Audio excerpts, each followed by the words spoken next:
Hi friends, welcome to GBR classes. నా యొక్క ఛానల్ని మొదటిసారిగా చూస్తున్న వారు సబ్స్క్రైబ్ చేసుకోవాల్సిందిగా కోరుతా ఉన్నాను. మన ఛానల్లో గ్రూప్స్కి సంబంధించి అదేవిధంగా కానిస్టేబుల్, ఎస్ఐ, విఆర్ఓ మిగతా అన్ని కాంపిటేటివ్ ఎగ్జామ్స్కి ఉపయోగపడే విధంగా వివిధ సబ్జెక్ట్స్ని ఫ్రీగా అందించడం జరుగుతుంది. అదేవిధంగా వాటికి సంబంధించిన పీడిఎఫ్లు కూడా ఫ్రీగా అందించడం జరుగుతుంది. మరి ఛానల్ని సబ్స్క్రైబ్ చేసుకొని మీ మిత్రులకు కూడా షేర్ చేయాల్సిందిగా కోరుతా ఉన్నాను. నిన్న మనము గ్రూప్ 2 ప్రైమరీ కీలో భాగంగా పేపర్ 4లో కొన్ని క్వశ్చన్స్ అబ్జర్వ్ చేయడం జరిగింది. ఈరోజు పేపర్ 2లో హిస్టరీకి సంబంధించి ఏమైనా ఆబ్జెక్షన్ చేయడానికి అవకాశం ఉందా అని చూసినట్లయితే ఒక 2 క్వశ్చన్స్ కనిపించడం జరిగింది. ఇవి కూడా మరి అప్రూవ్ చేస్తారో లేదో తెలియదు. సరే, మన కర్తవ్యంగా ఆబ్జెక్షన్ అయితే చేద్దాం. మరి ఒక 2 క్వశ్చన్స్ ఉన్నాయి. అవి మాస్టర్ క్వశ్చన్ పేపర్లో క్వశ్చన్ నెంబర్ 2 and 17 వాటికి సంబంధించిన ప్రూఫ్ కూడా మీకు చూపిస్తాను. ఈ వీడియో మొత్తం చూడండి. క్వశ్చన్స్కి వెళ్దాం. ఇక్కడ ఈ క్వశ్చన్ చూడండి. క్వశ్చన్ నెంబర్ 18, ఇది మాస్టర్ క్వశ్చన్ పేపర్లో క్వశ్చన్ నెంబర్ 17. మరాఠాల పరిపాలన విధానంలోని అష్టప్రధానులకు సంబంధించి క్రింది వాక్యాలలో సరికానిదని అడిగాడు. ఇక్కడ ఆన్సర్ ఏమిచ్చిండంటే దాబీర్ గూఢాచార వ్యవస్థ మరియు గృహ విషయాలకు బాధ్యుడని ఇచ్చిండు. ఓకే, కరెక్టే అతను ఇచ్చింది.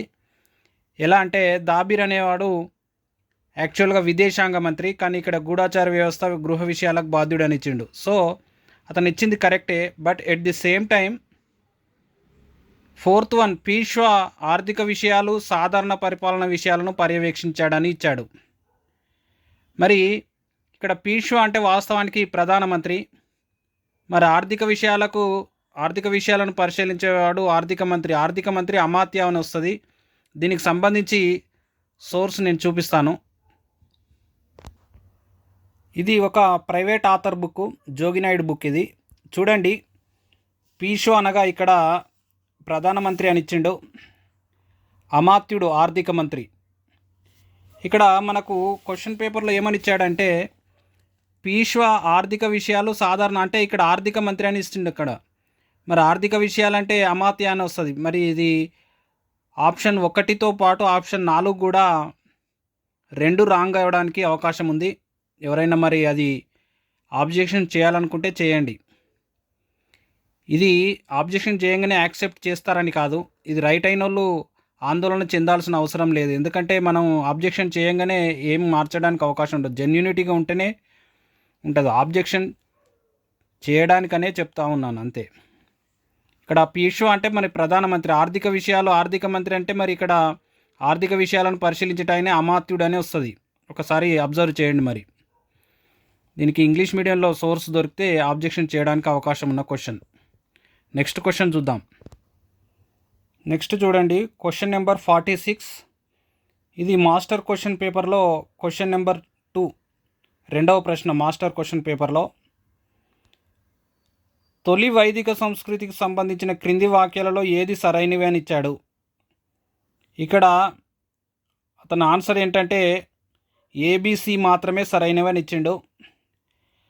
మరి సాంఘిక రాజకీయ పరంగా ఋగ్వేద కాలం నాటి సంఘానికి పునాది గ్రామం అని ఇచ్చిన స్టేట్మెంట్ తప్పని ఇచ్చిండు అక్కడ. కానీ దీనికి ఒక సోర్స్ కనిపించింది, చూద్దాం. మరి అది ఎంతవరకు యూజ్ అవుతుందో మరి తెలియదు. సోర్స్ అయితే ఒకటి ఉంది, కాకుంటే అది బలమైన సోర్స్ అని చెప్పలేము. ఒకసారి చూద్దాం. ఇదే జోగినాయుడు బుక్లో ఉంది, దానికి సంబంధించి కూడా. ఇక్కడ చూడండి, తొలివేద కాలం, ఇప్పుడు ఇది తొలివేద కాలం నాటి రాజకీయ వ్యవస్థకు సంబంధించిన అంశము.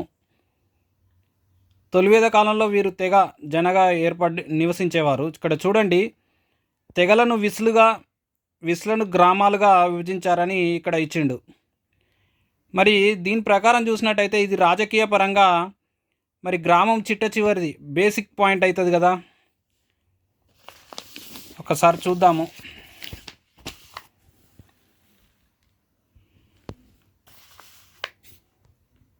పునాది అని అడిగింది. ఇక్కడ సాంఘిక రాజకీయ పరంగా ఋగ్వేద కాలం నాటి సంఘానికి పునాది రాయి గ్రామం. మరి ఇక్కడ బేస్ పాయింట్ ఇక్కడ పునాది మరి గ్రామమే కదా.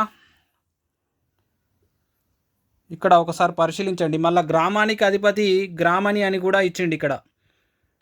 మరి గ్రామానికి అధిపతి గ్రామని, మరి అది బేస్ పాయింట్ అవుతుంది కాబట్టి ఇది కూడా ఆబ్జెక్షన్ చేయడానికి అవకాశం ఉన్నటువంటి క్వశ్చనే. ఒకసారి మరి డి కూడా కరెక్ట్ కావడానికి అవకాశం ఉంది. ఒకసారి ఆబ్జెక్షన్ చేయండి. ఈ రెండు క్వశ్చన్స్ మాత్రమే. ఇంకా కొన్ని క్వశ్చన్స్ చూశాను, బట్ అన్నీ కరెక్టే ఉన్నాయి. నేను మిగతా కొన్ని క్వశ్చన్స్ కూడా పరిశీలించడం జరిగింది. చూడండి, మరి ఇంకేమన్నా ఆబ్జెక్షన్స్ ఉంటే చూద్దాం. Thank you. మరి ఈ వీడియో చూస్తున్న వాళ్ళు చూస్తున్నారు కానీ సబ్స్క్రైబ్ చేసుకోవడం లేదు.